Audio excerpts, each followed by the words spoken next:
Deixa eu perguntar uma coisa. Quer dizer que para essa decisão, dessa programação que está sendo desenvolvida, vocês não foram convidados a entrar nesse debate?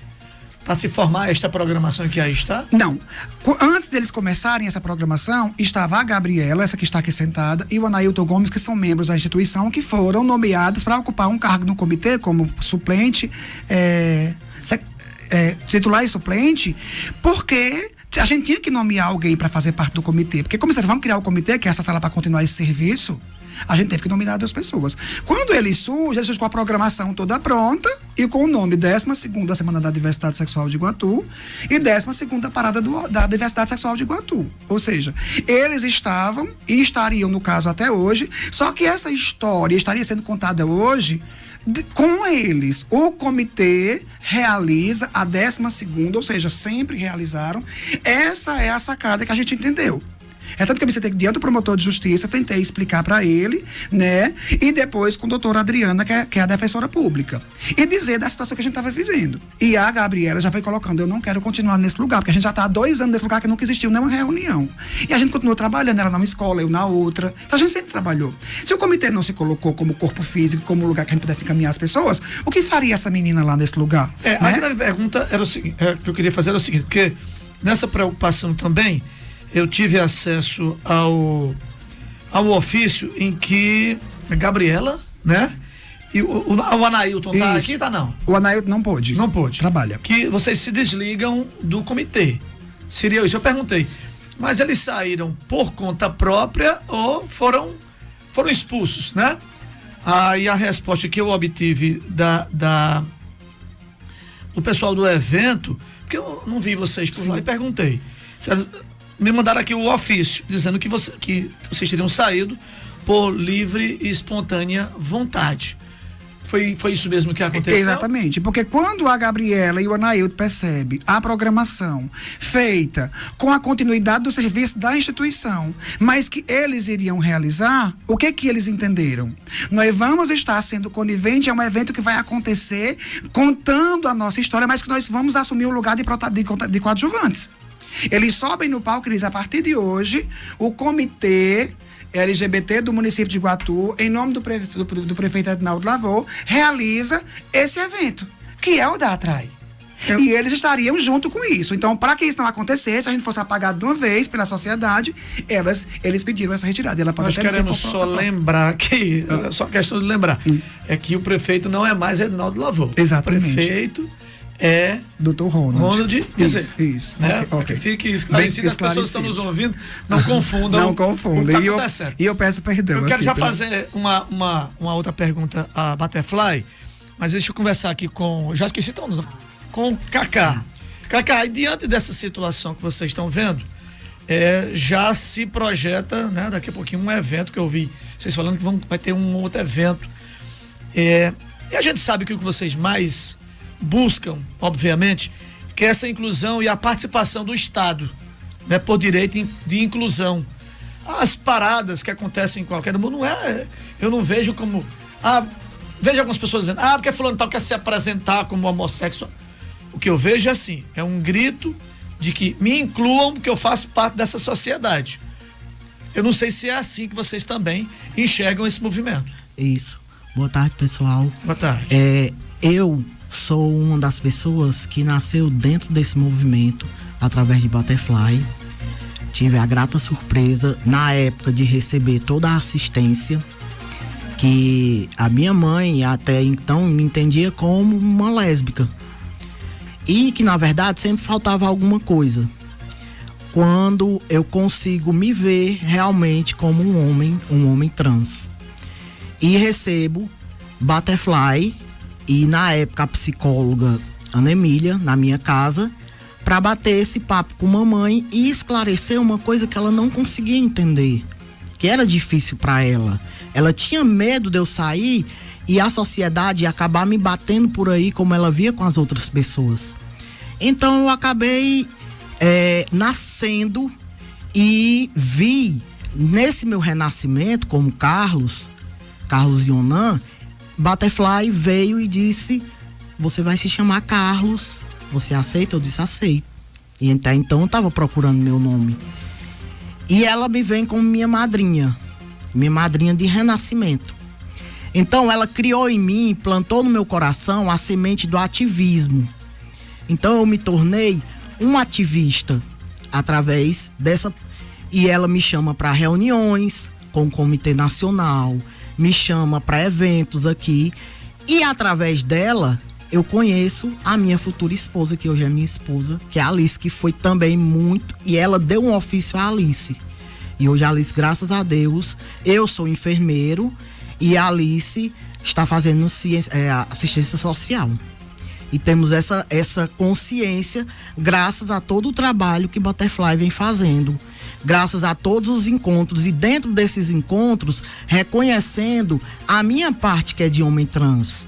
Que eu tenho, já que eu já fui ajudado, hoje em dia eu me sinto no dever de ajudar os meus iguais, aos outros homens trans daqui de Iguatu, que muitas vezes me procuram atrás de uma retificação de nome, atrás de ajuda, como eu tenho podido ajudar, graças a Deus, com a questão da mastectomia, que agora é uma realidade pra gente, que agora os planos de saúde têm por dever dar, entendeu? Então, esclarecendo tudo isso.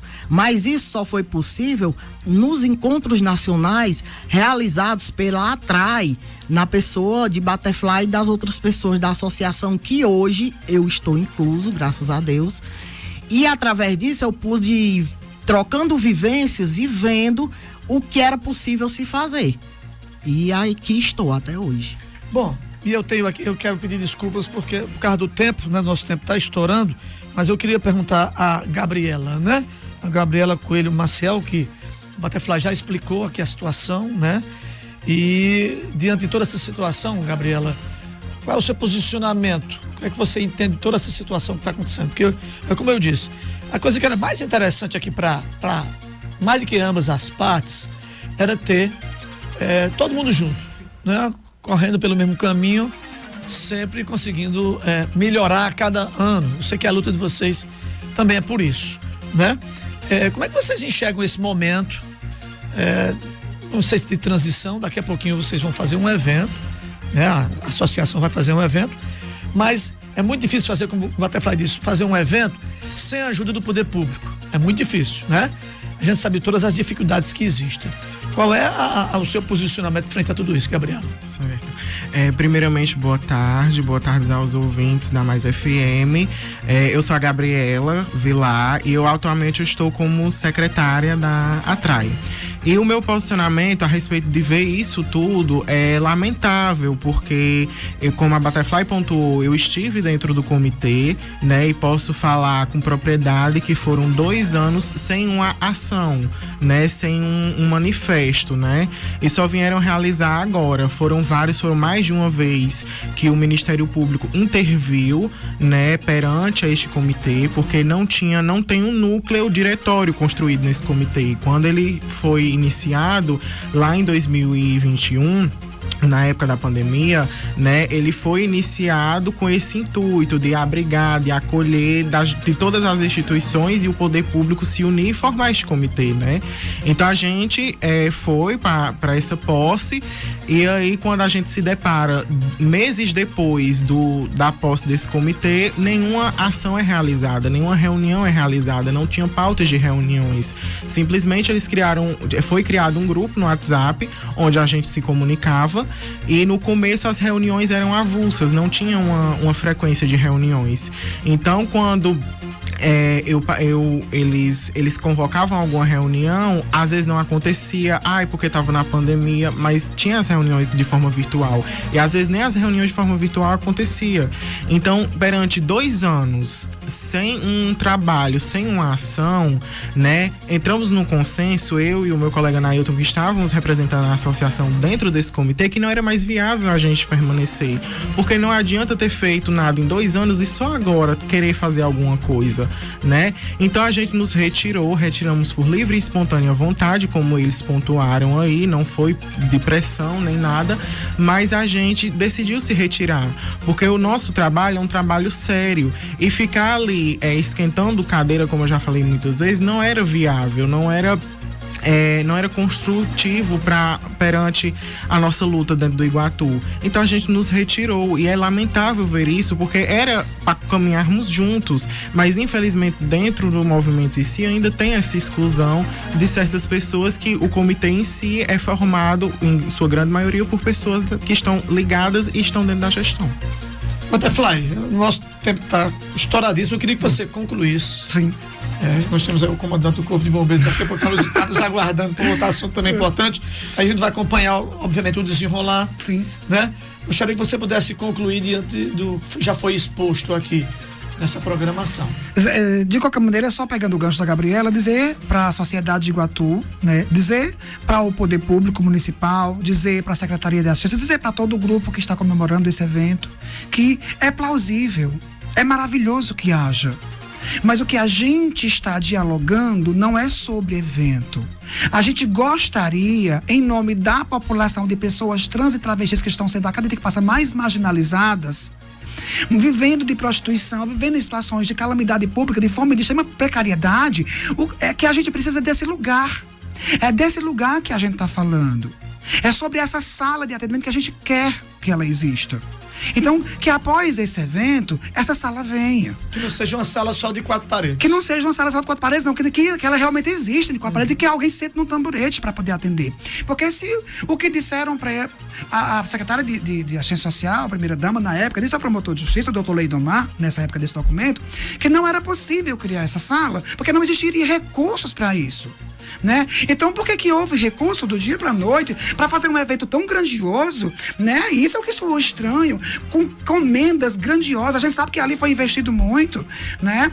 E o que deixa a gente mais pensativo falta menos de 2 anos para uma eleição chegar, né? Então isso é o que a gente queria, né, entender e deixar as pessoas de Iguatu cientes, e que a gente está, quanto movimento que sempre existiu, nos organizando para realizar a 12ª Semana da Diversidade Sexual de Iguatu, que está prevista para agosto, com a 10ª parada, né? A gente vem daqui a pouco com esse evento. Vamos continuar parabenizando o que eles estão fazendo, que façam, e eu sei que está acontecendo de forma maravilhosa, parabéns.